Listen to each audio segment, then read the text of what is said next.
Bapak Ibu semua dan teman-teman juga yang mendengarkan dari luar kampus.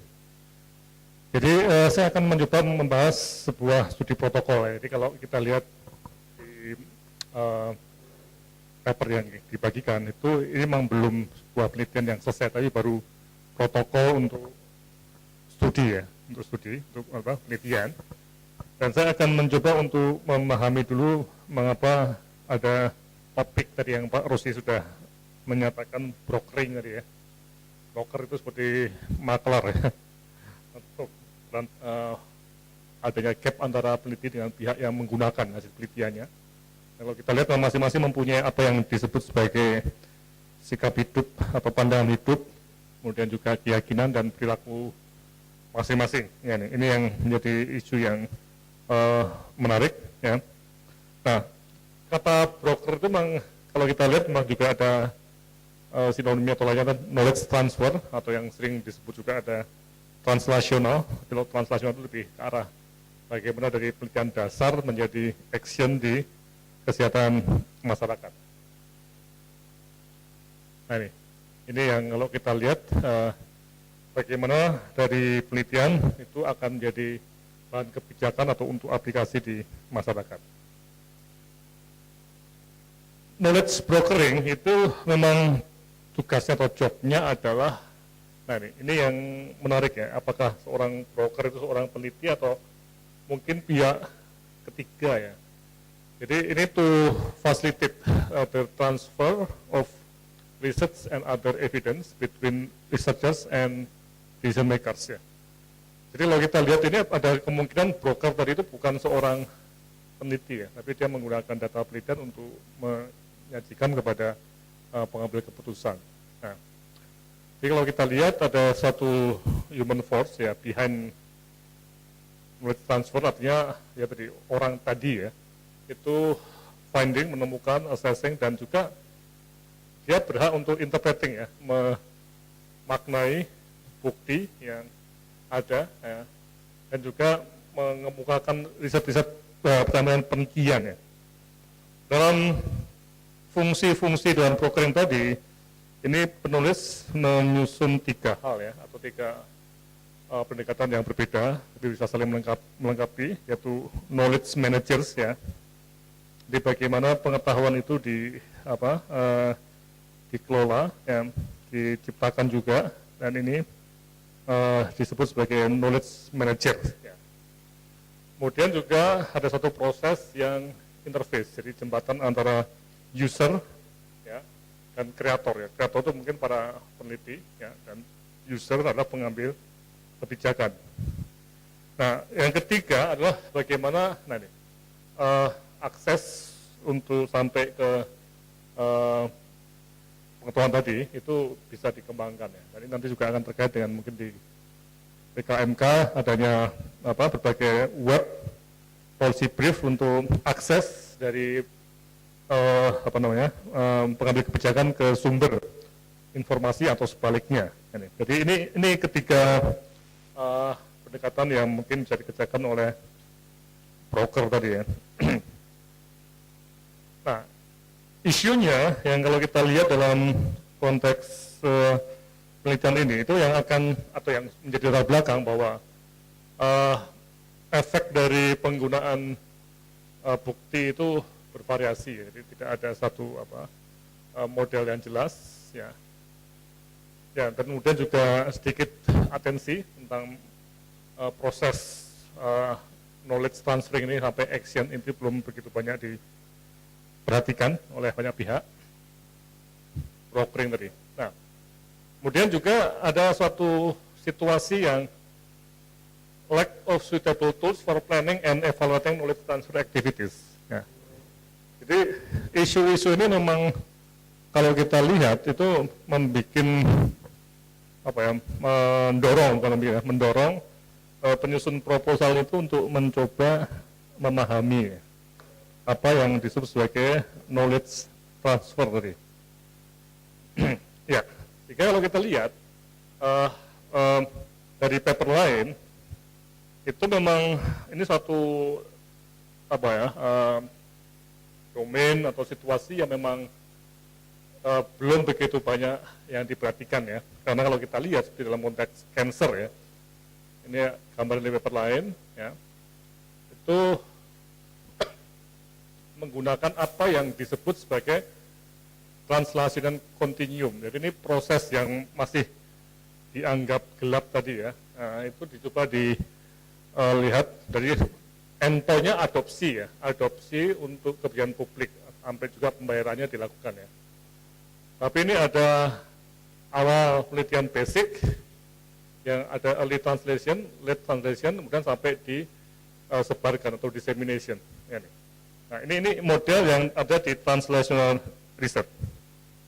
Kemudian satu model lain yang di evidence-based policy making itu melihat bahwa antara bukti ilmiah dengan keputusan itu prosesnya tidak otomatis langsung terjadi ya. Okay.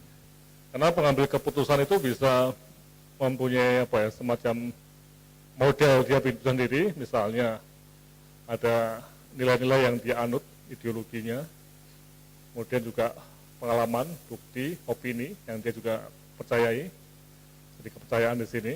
Nah, kemudian juga aspek politis, ekonomi, hukum, dan etika yang mungkin juga menghambat keputusan dia untuk sesuai dengan bukti ilmiah. Ya. Jadi ini berbagai faktor yang Cookson mencoba untuk memetakan tentang bagaimana keputusan itu dibuat. Dan ini yang oleh penulis proposal ini isunya bahwa ini masih sebuah proses yang belum begitu jelas. Jadi masih gelap lah. Masih gelap. Nah, sehingga kalau kita lihat dari latar belakang ini ada maksud dan tujuan penelitian ini adalah to clearly describe the processes yang ada dalam intervensi brokering pengetahuan tadi ya. Jadi kalau kita lihat memang menggambarkan prosesnya ya. Ini suatu penelitian yang eksploratif ya. Tapi juga harapannya untuk menghasilkan sebuah kerangka pengetahuan tentang proses pengetahuan tadi dikembangkan ya, which can be used ya, yang dapat dipakai untuk perencanaan dan evaluasi transfer pengetahuan. Ya. Jadi penulis proposal ini berusaha melihat bahwa memang proses yang masih gelap ini dicoba untuk digambarkan dan hasilnya akan juga dipakai untuk menghasilkan rangka konsep yang jelas. Ya. Ini suatu studi yang sangat-sangat eksploratif ya sifatnya ya. Ya. Nah, konsep yang dipergunakan itu memang menarik ya. Jadi peneliti itu mencoba menggunakan pendekatan sosial ya, yang kompleks ya.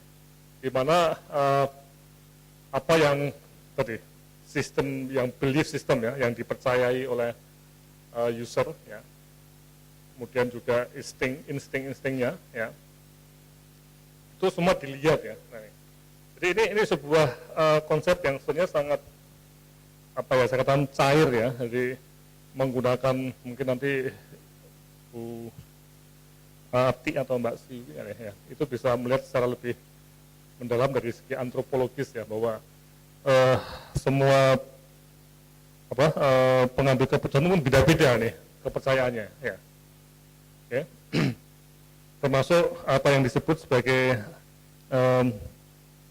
petualangan atau entrepreneurship ya, kewirausahaan ini juga perlu dilihat ya. Nah, sehingga dari latar belakang yang cukup kata masih abstrak tadi, walaupun sudah banyak hal yang diketahui secara konseptual ya, itu peneliti membagi proposalnya menjadi 3 fase ya. Di mana yang fase pertama itu theoretical framework-nya dicari betul. Jadi kalau kita lihat di halaman terakhir ya, halaman 5 ya, itu mencoba untuk mendalami betul kerangka-kerangka kerja yang terkait dengan tadi transfer knowledge tadi ya. Kemudian ada field work ya, ada ya ini. Ini kalau saya lihat sebagai semacam model di mana mereka juga peneliti juga menjadi participant observation of brokering activities ya.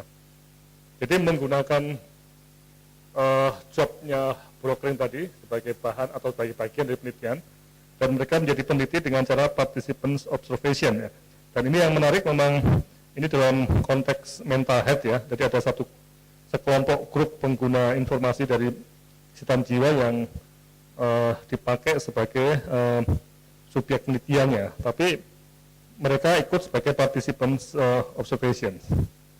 Kemudian fase terakhir, ketiga, ini memang membahas mengenai bagaimana transcription of the interviews. Jadi ini sebuah penelitian saya yakin kualitatif penuh nih ya.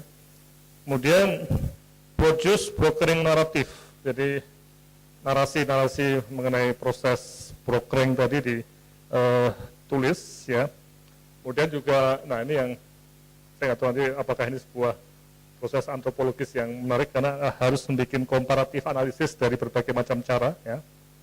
Ya, kemudian membuat revise framework of knowledge transfer ya, kemudian sampai yang terakhir diseminasi ya nanti. Nah, ini yang saya lihat sebagai satu hal yang menarik ya. Jadi fase-fase ini soalnya kalau kita lihat terutama dalam fieldwork itu mencoba untuk mencatat, bahkan dalam paper ini ada juga membuat jurnal ya. Jadi kegiatan brokering tadi. Jadi bagaimana membawa ilmu dari peneliti sampai ke user ya. Oke, saya kira ini yang bisa saya sampaikan, tapi dalam satu pertanyaan akhir mungkin ya, apakah nanti kita perlu untuk mulai membuat penelitian seperti ini di PKMK ya. Jadi kita mencoba untuk melihat apa peran PKMK, apakah sebagai peneliti saja atau mungkin juga ada sekelompok staf di kita menjadi macam broker tadi. Dan juga mungkin terkait dengan pengembangan berbagai web untuk akses yang lebih mudah. Dan juga menarik apakah ada sumber dana untuk model brokering ini yang kita belum pernah ada suatu proyek penelitian yang membahas mengenai bagaimana menjadi broker yang mungkin dia tidak meneliti ya, tapi orang ketiga yang betul-betul sebagai perantara antara peneliti dengan usernya. Ya. Tapi yang menarik tadi jawabnya itu boleh menginterpretasikan hasilnya tadi. Oke, saya kira di sini Pak Rosi mungkin bisa dibahas lebih lanjut. Ya.